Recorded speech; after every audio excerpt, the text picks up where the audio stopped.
விவசாயி, mechanic, engineer, இப்படி அப்பாக்கள் யாரா இருந்தாலும் அவங்க கனவெல்லாம் அவங்க பசங்களுக்கு ஒரு best college. AAA College of Engineering and Technology, Sivakasi. Counseling code 4680. 21st rank in Anna University, National Board of Accreditation, NAC with A grade ISO certified institution, Best Engineering College in Virudhunagar district. அரசு அலுவலர்கள் ஈட்டிய விடுப்புக்கான பணப்பலன் இந்த ஆண்டே அமலுக்கு வரும் உட்பட பல்வேறு அறிவிப்புகளை முதலமைச்சர் மு.க.ஸ்டாலின் அறிவித்திருக்கிறார். விவரங்களோடு செய்தியாளர் ரமேஷ் இணைந்திருக்கிறார். ரமேஷ், நீண்ட காலமாகவே அரசு ஊழியர்கள் பல்வேறு கோரிக்கைகளை வலியுறுத்தி வருகின்றனர். அவர்களுடைய பிரதான கோரிக்கைகள் இந்த அறிவிப்பில் இடம்பெற்றிருக்கின்றனவா? என்ன விவரம்? பழைய ஓய்வூதிய திட்டம் தான் அவர்களுடைய முக்கியமான கோரிக்கை. ஓல்டு பென்ஷன் ஸ்கீம் வேணும் என்று சொன்னார்கள்.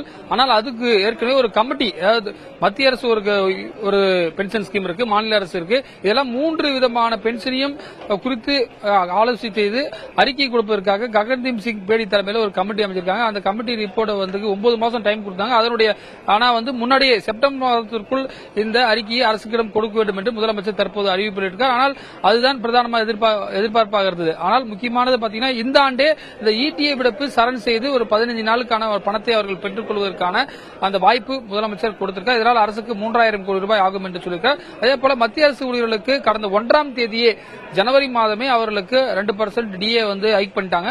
தமிழக அரசு தற்போது அந்த அறிவிப்பை வெளியிட்டிருக்கிறார். இதற்கும் பாத்தீங்கன்னா 1200 கோடி ரூபாய் அரசு ஊழியர்களுக்கு ஆகும் என்று எதிர்பார்க்கப்படுகிறது, செலவாகும் என. இந்த நிலையில் தான் பாத்தீங்கன்னா அரசு ஊழியர்களுடைய முக்கியமான கோரிக்கையான அந்த பழைய பென்ஷன் திட்டம் குறித்து பெரிய அளவிலான எதிர்ப்பு இருந்தது. ஆனால் அதற்கான அறிவிப்பு இல்லாமல் இருக்கிறது. மற்றபடி இன்றைக்கு சட்டப்பேரவை கூடி நடைபெற்று வருகிறது. இன்றைக்கு முதலமைச்சருடைய காவல்துறை மானிய கோரிக்கை மீதான விவாதம். இதில் எதிர்க்கட்சித் தலைவர் எடப்பாடி பழனிசாமி கடந்த ஓராண்டாக தமிழகத்தில் நடைபெற்ற கொலை கொள்ளை சம்பவங்களை பட்டியலிட்டு பேச இருக்கிறார். அது மட்டும் இல்லாமல் முன்வரிசை தலைவர்களும் இதில் பேச இருக்காங்க. இறுதியாக முதலமைச்சர் நாளை பதில் உரை கொடுப்பார். நாளையுடன் தமிழக சட்டப்பேரவை பட்ஜெட் கூட்டத்துடன் நிறைவடைகிறது.